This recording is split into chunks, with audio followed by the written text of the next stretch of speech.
Welcome back, or welcome for the very first time, to Suffolk's Champions, the podcast where royal narratives go to be stress-tested, receipts are currency, and selective outrage does not get a free pass. If you're new here, this is a space where we don't just repeat palace talking points. We look at who benefits, who gets blamed, and who mysteriously escapes scrutiny. And today, we're talking about a pair of diamond earrings, a smear campaign that refuses to die, and a Prince of Wales heading to Saudi Arabia on a shiny new business diplomacy tour. Because some stories don't age, they rot. There are some royal stories that linger, not because they're unresolved, but because they were never honest to begin with. One of those stories involves Angela Kelly, Queen Elizabeth II's longtime dresser and gatekeeper of royal jewellery, and a pair of diamond earrings that somehow became a morality play, starring Meghan Markle as the villain. Let's rewind to March 2018. Saudi Crown Prince Mohammed bin Salman visits the UK. He meets then Prince Charles and Prince William. And as part of that visit, a pair of diamond earrings is dropped off, not for Meghan personally, but for the royal collection. That distinction matters, because Meghan did not own those earrings. They were never hers. She did not request them, she did not purchase them, she did not keep them. Months later, during the South Pacific tour, Meghan is given the earrings to wear by Angela Kelly herself. Kelly, at the time, controlled access to royal jewels. Meghan wore them twice. That's it. End of story, right? Oh no, that's when the story was weaponized. Fast forward a few years. Suddenly, royal sources are whispering to the press that Meghan knowingly wore earrings from MBS, lied about them, and, most damningly, that she wore them after Jamal Khashoggi's murder, as though this was some kind of personal endorsement. Let's be clear, she didn't own the earrings, she didn't choose them, she didn't receive them directly, she didn't control the jewellery vault. But somehow the narrative became Meghan Markle, moral monster. Angela Kelly? Silent. The palace? Silent. The men who actually met MBS? Untouched. And Jamal Khashoggi's murder, one of the most horrific political assassinations of our time, was reduced to a gotcha headline, deployed only when it could be used to smear a biracial American woman who had already left the building.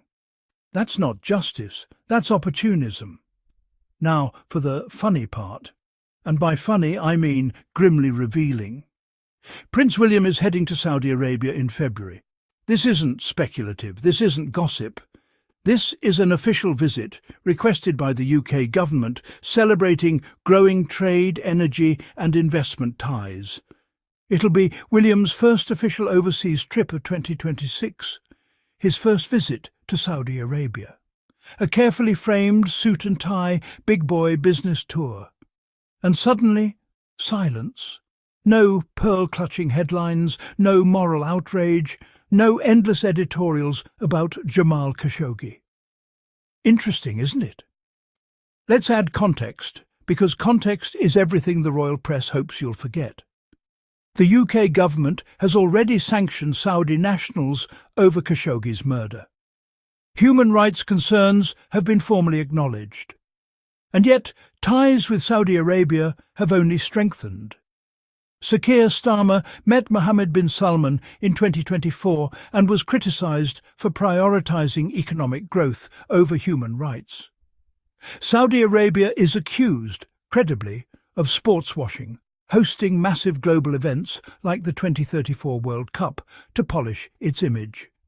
And now Prince William is being sent in as part of that same diplomatic soft power strategy. But notice this. When men engage Saudi leadership, it's called diplomacy.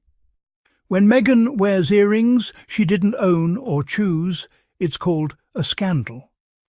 Royalists love to point fingers at Andrew's Middle Eastern connections, as if that's some unfortunate aberration.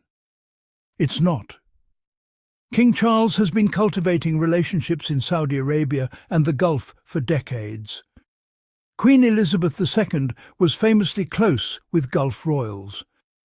By the time Charles was William's age, he was already deeply embedded in those networks. This isn't new, this is inheritance.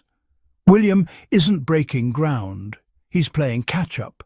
And trust me, the Saudis know exactly how to handle a prince who brings prestige but not much curiosity. They have plenty of their own. So here's the question that won't go away. If Jamal Khashoggi's murder mattered so deeply, why did it only seem to matter when Meghan Markle could be blamed for it?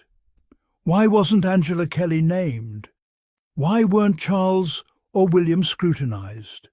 Why isn't William being asked whether he'll be accepting gifts or legitimizing a regime? Oh, right, because the outrage was never about Jamal Khashoggi. It was about discipline, about punishment, about making an example of Meghan. So yes, I think about that smear a lot too, because it tells us everything about how this system works and who it protects. Prince William is off on a polished diplomatic tour. The palace press is playing nice, and suddenly everyone has forgotten the moral line they once pretended Meghan crossed. Funny how that happens. If you enjoyed this episode, make sure to follow, subscribe and share, especially with people who still think the royal press is just reporting the facts. I'll see you next time.